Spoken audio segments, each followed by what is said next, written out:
Uh-oh, we've got a bed liner leak. Oh no, 97 GMC 2500. The bed liner's leaking all over the floor. What's going on here? Happening, Z Hood.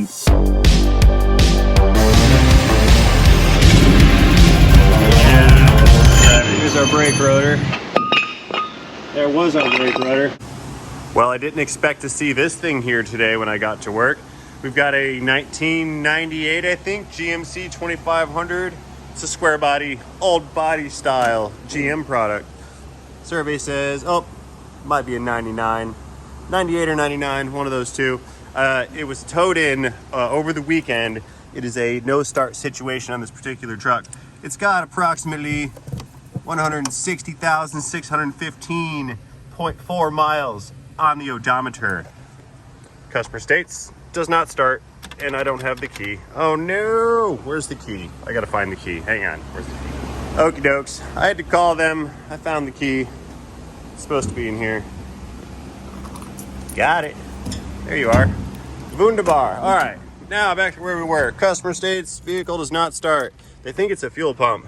Let's find out. I don't think it's a fuel pump, I just heard the thing come on. You guys hear that? Listen here.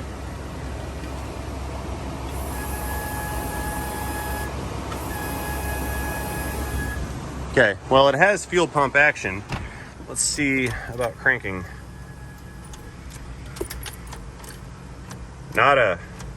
Nothing going on.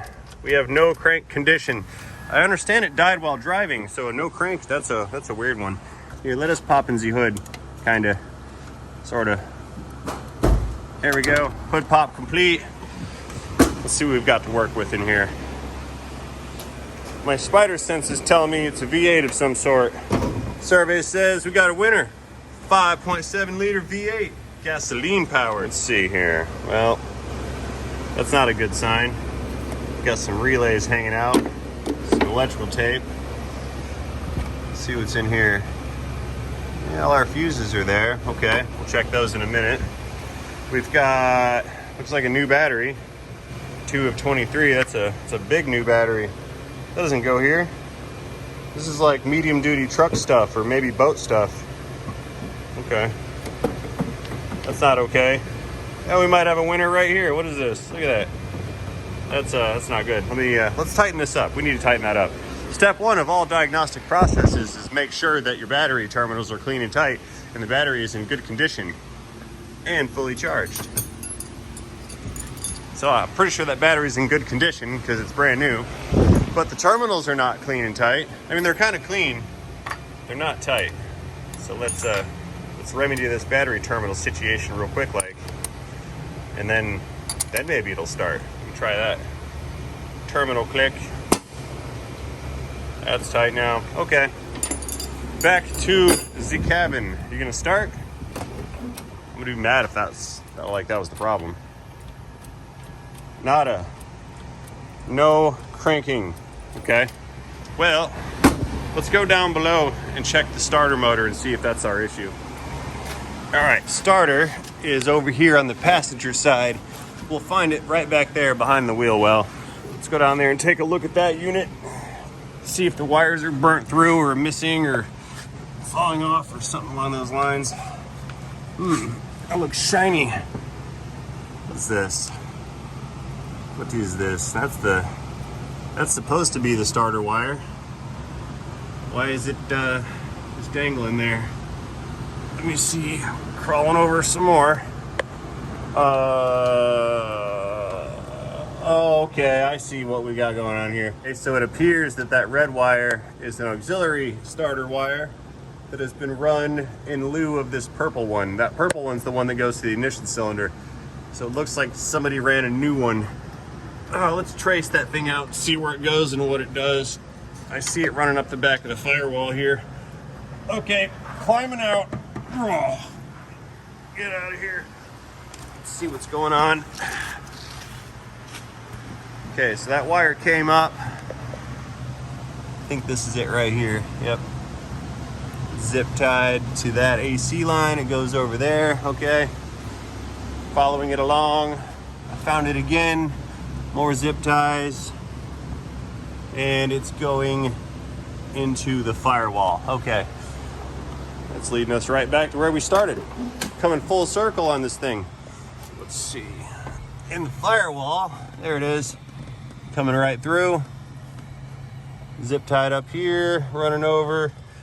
It looks like it's connected to a push button switch. It's made out of an Ohio license plate. Swag like Ohio, down in Ohio. Okay, well that gives us kind of some direction here. So it's not going to crank with that. Let's see if it's going to crank with our little push button starter. Beginning engine starting sequence now. Okay. Interesting. Power it back down. Back on. Restarting the engine. I don't think, well, that's not the problem. Starter's not the problem. Oh, you know what? That battery might have been the problem, and I didn't realize it because I wasn't starting the engine the right way. Oh no. Well, now what do? I might have fixed it. I don't know. Let's try it again. Shut down.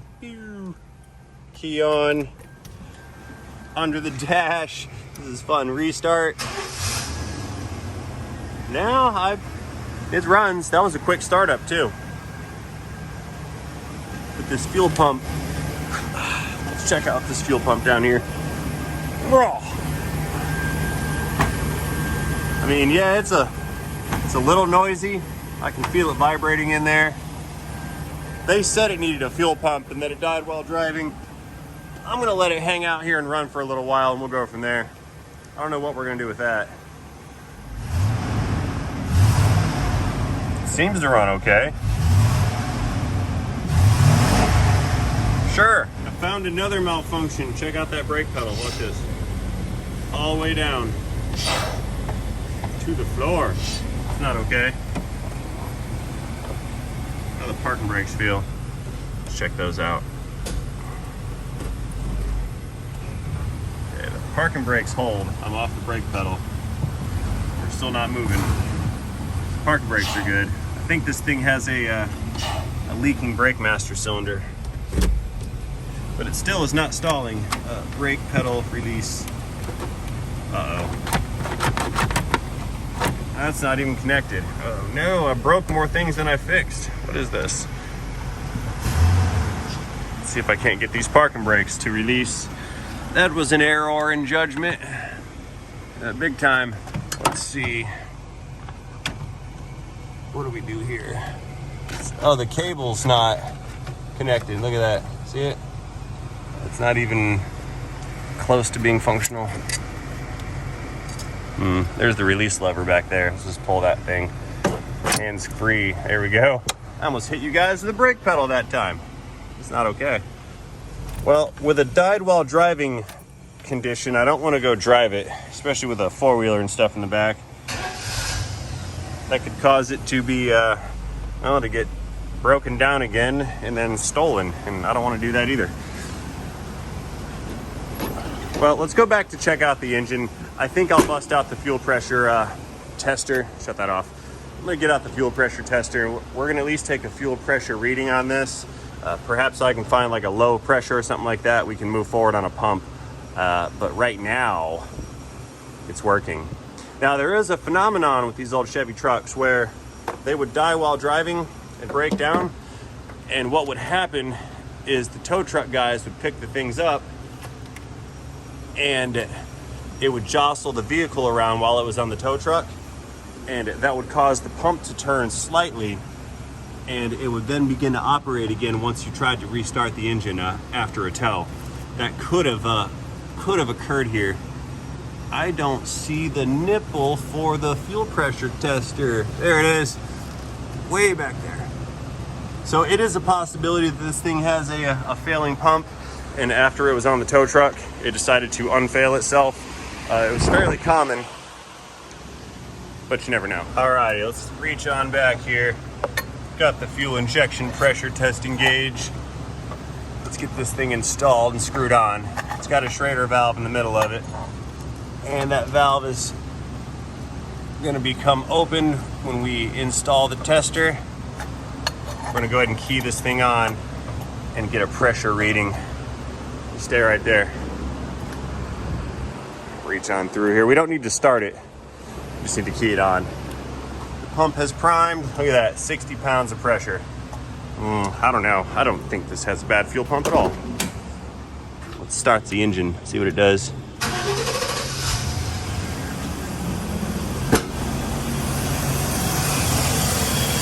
And 50 something pounds running, that's fine. Shut down. Watch this. We'll just put that back into the engine where it goes. It's horrible. It's running rich. All right, let's disconnect this guy right here. We don't need that on there. 60 pounds is great. Put our cap back on.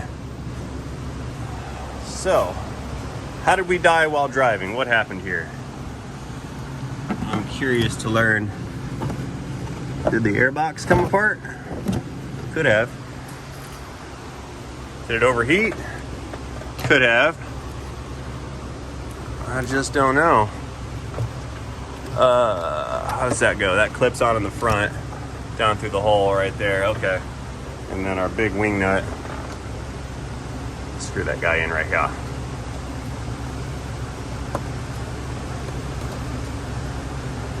Wing nut clickage. PCV back inside of its home right there. That's good. All right, guys, we're going back for round 2 of the attempted restart, or actually attempted no start on this Sierra. It did not fail for us yesterday, so we're gonna try it again. Listening for that fuel pump. I hear it. Let's see if she's gonna start here. Push the button. Yeah, starts right up. I don't know what to fix. I mean, there's plenty to fix, but I don't know what to fix with regards to the complaint. Because it's still starting just like it's supposed to. It's not okay. I need to know what it's doing. 3 days later. Okay, marching back out to this 97, I think it was, Sierra. We're gonna see if we can't get this thing to not start and or run. Let's try it one more time. It's been a few days. This video's kind of not been a singular operation. I've just had this thing sitting out for a while, restarting. Yeah, I don't think this thing has a fuel pump. Here's what or a fuel pump problem. They thought it was a fuel pump. The tow guy told them that it was a fuel pump, but I'm not feeling fuel pump here. I don't think it should be, it's a fueling issue. I need to get it on the lift. Let's go ahead and go back to basics. Let's just do an overall inspection on this car, and then we're kind of have to go from there. Problem is this thing right here. I need to get this thing out of this thing because I don't want to lift this truck up with a four-wheeler in the back. So let's back this thing up. I actually brought some ramps with me so I can unload this thing and then crank the window down. Let's back this thing out. Yeah, I brought ramps. I'm gonna back this up to my first door and we're gonna unload the side-by-side or the four-wheeler. What is that, a Polaris?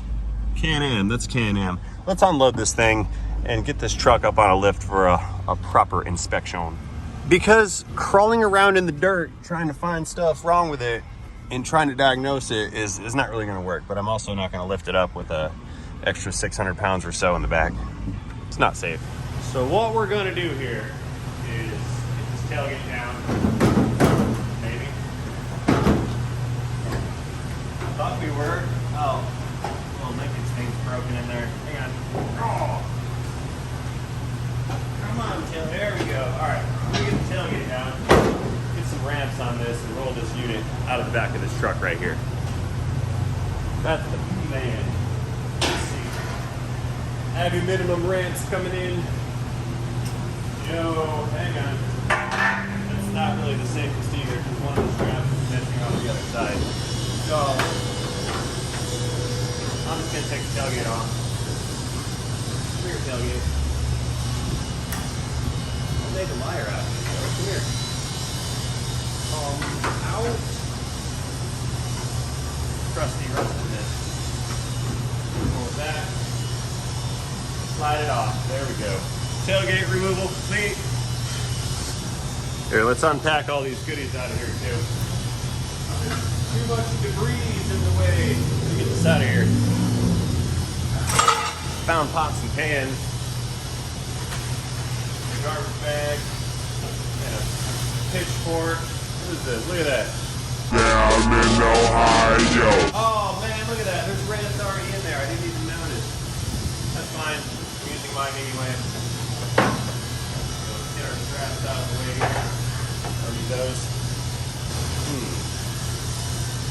What else is jammed in here? We've got some dog food. That's in there pretty good too. I might just have to stay there. Whatever. Dog food has settled while the vehicle is traveling, and now it's stuck behind the wheel. All right, ramp number 2. There we go. Set that up. Now we need to roll this thing back out of here. That's gonna be fun. Here, help me out, dude. I need to unload this thing. Troy's gonna help, guys. I need to unload this thing. Okay. But it doesn't. I don't think it's got a key with it. But I can't lift this truck with this thing in the back. Yeah. There's just too much weight back here. I don't like it. So I'm gonna roll this thing back. I'm gonna hop on and roll it back. I just need you to help me get it started. If anything goes south, don't try to save it. Just run away. Okay. I'll be fine. Don't worry about me. Hurrah! This thing is neutral. Yeah, go ahead and pull me back some. Good.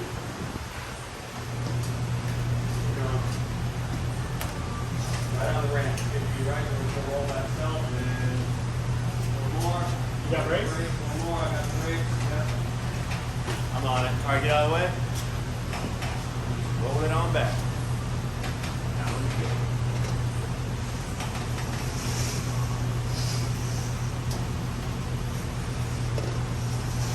Woo! Very full speed. All right. Shot the wheeling. I don't know. I mean, it's kind of cool. I'd like to have it, but I don't know what I'd do with it. Drive it around. We can push cars around with it. That'd be cool. But yeah, no, it's not my 4-wheeler. Nope, not even close. Make engine sounds. You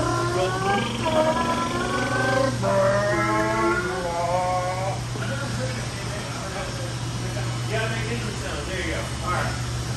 Woo! That was fun.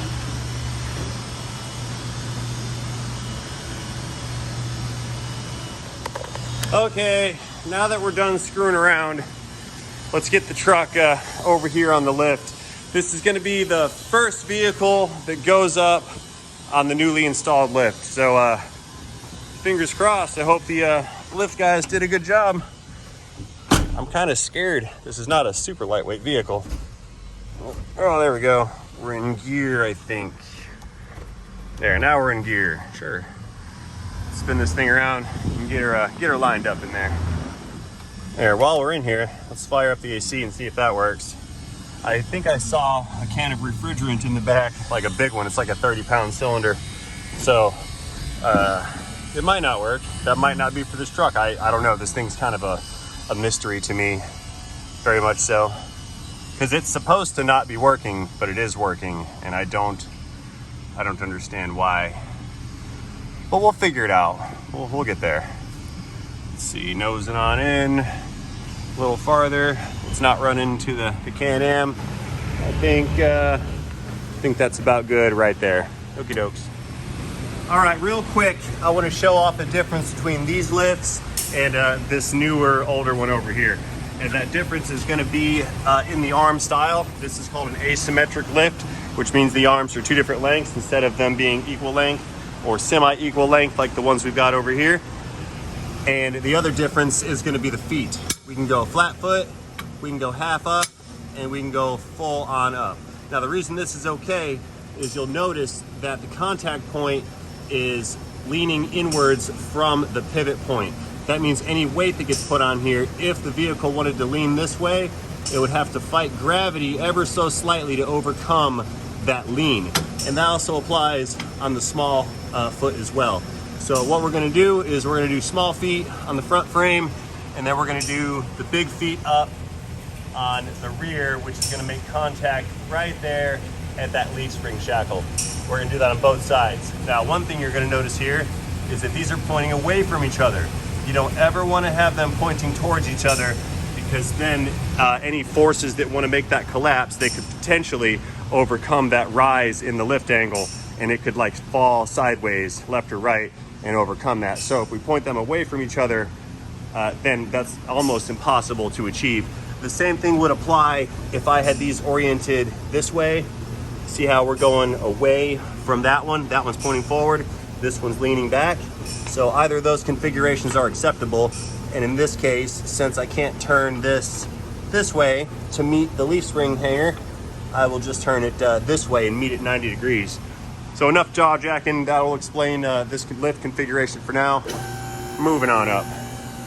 We're gonna make contact and then check it and verify it, make sure everything's good. So we're contacting here, we're contacting over there, that's good. And we've got a little bit of space left on these rears before they meet. Let me go ahead and hit that up button one more time there. Make some contact, and we'll go and check it. Backing up. All right, that's a good solid connection.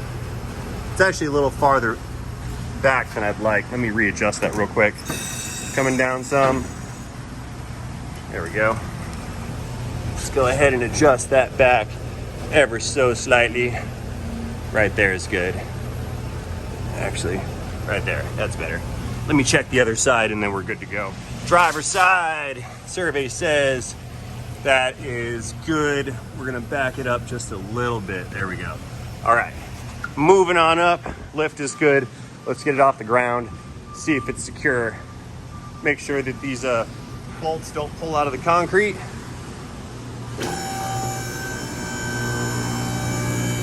So far, so good. It's taking the weight. She is off the ground. Let's give it a shake to make sure it's stable on the lift arms. It is, and uh-oh, we got a bed liner leak. Bed liner leak, look out. I guess that's fine. The floor is really dirty anyway from all the sanding. Anyway, this thing's been running since we started it out in the parking lot. Let's check our gauges. We're not overheating. It's got fuel. We have voltage. Again, this thing is here for a stalling condition, and I have yet to even attempt to recreate or come close to recreating it. It's not a fuel pressure issue. The pump is running. 350 small block Chevrolet, throttle body injected. Okay, let's get this thing up a little higher. We're gonna take a look down below and see if we can't see something staring at us in the face. Maybe it's got a bad wiring harness to the fuel pump. I imagine that a truck this old that's had the parts cannon fired at it probably has a replacement fuel pump. And the thing made excellent pressure, so I don't really know. I'm reluctant to think it needs a pump. I certainly don't want to just toss one in and then call it good. So let's see if we can't really come up with a reason why this thing stalls while driving. If it does, or if we can find up with something, or if we can come up with something, or if we can't, I may have to take it out on the road. But until I get a little bit of info, I really don't want to. I don't want to get stranded in an old GMC. All right, let's go down below. We're gonna work this thing front to back and really start to just inspect it.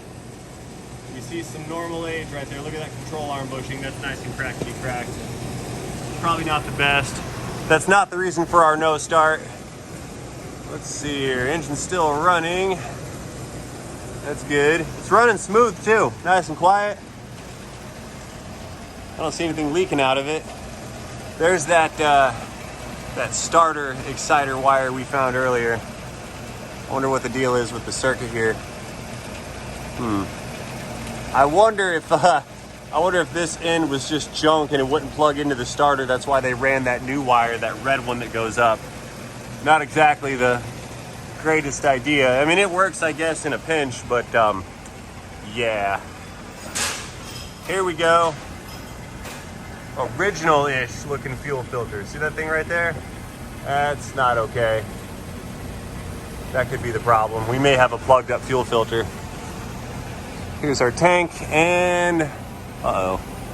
What is this? We have a fluid of some sort here. That's fuel. So we've got fuel right there. See that? There's fuel leaking probably from the rusted area in that line. Oh, yep, there we go. There was the drip. Focus, you, focus. Yeah, that's pretty gnarly right there. That doesn't really explain why it's stalling, but that's definitely not any good. The rest of the fuel line moving forward, that one, well, that's horrible. Look at that right there. That's rusted out. Rusted out right there also. See that? Okay. I think this thing needs some fuel lines. What else do we need here? Something else just dripped. Probably more of the bed liner water. Yep. Okay. Oh yeah, that fitting right there is horrible. See that one? All this is rusted pretty bad. It's an Ohio truck, so that's to be expected slightly. A lot of surface rust. Nothing major, no structural rust on it. Okay. Yeah, see why we wanted to move these lift arm pieces?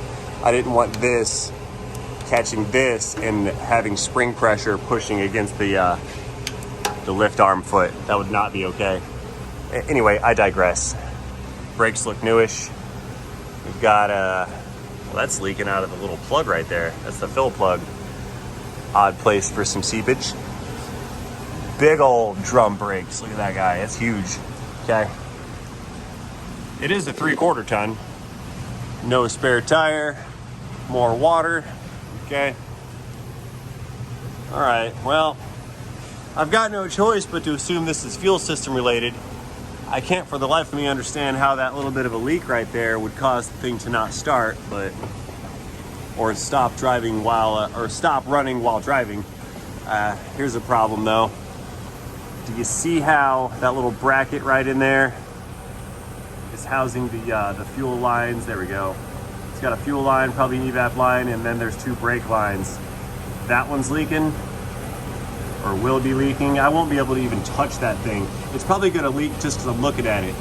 But we do have a fuel leak there, and it appears we got a brake fluid leak as well, or we will.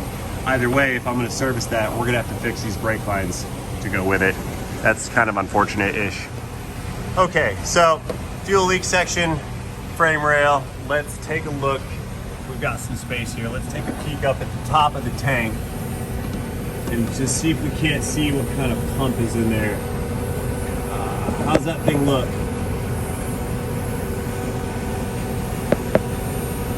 It's tough to say. I can't really tell. I can't tell if that pump's been replaced or not. Regardless, it's gonna have to come down the tank well in order to get access to these lines and whatnot. So I think what I'm gonna recommend is that we replace the fuel lines. We've got the primary line, and then there's the return line. I wanna replace the fuel lines. We're gonna have to do something about those brake lines going back, and I will determine whether or not to put a pump in this after we get the fuel tank down. Now, it appears that there's not a horrible amount of rust on the bolts for the tank, even though that one's kind of hanging loose. And so is that one over there. Okay. It appears there's not a terrible amount of rust, so I think I can get these bolts out. But this may end up turning into a fuel pump and fuel filter and fuel lines and brake line job. So we've kind of got something to go off of. That is a major fault. Again, I don't know if that's the reason that it doesn't stay running or not, or if it stalls, but that's what we got to go with so far. So I need to figure out how to find replacement fuel lines. I might have to make them. I need to figure out where to find some replacement components for a 97 GMC. And then I've got to quote this out and bounce it off the owner of this car. So that being said, none of that's going to happen today. So I think go on up. We may have seen enough at this point. So that being said, I'm going to go ahead and close this video out right about now. Chevrolet on the ground. And I will do such things as always by thanking each and every one of you guys for watching this video. I certainly hope you enjoyed this Chevrolet tutorial video on me attempting to recreate the issue.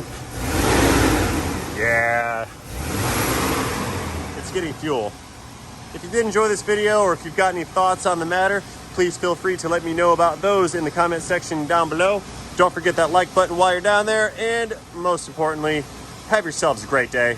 See you guys later. Into video, into day, into GMC, into fuel leak, into transmission. And GMC powering down. Pew!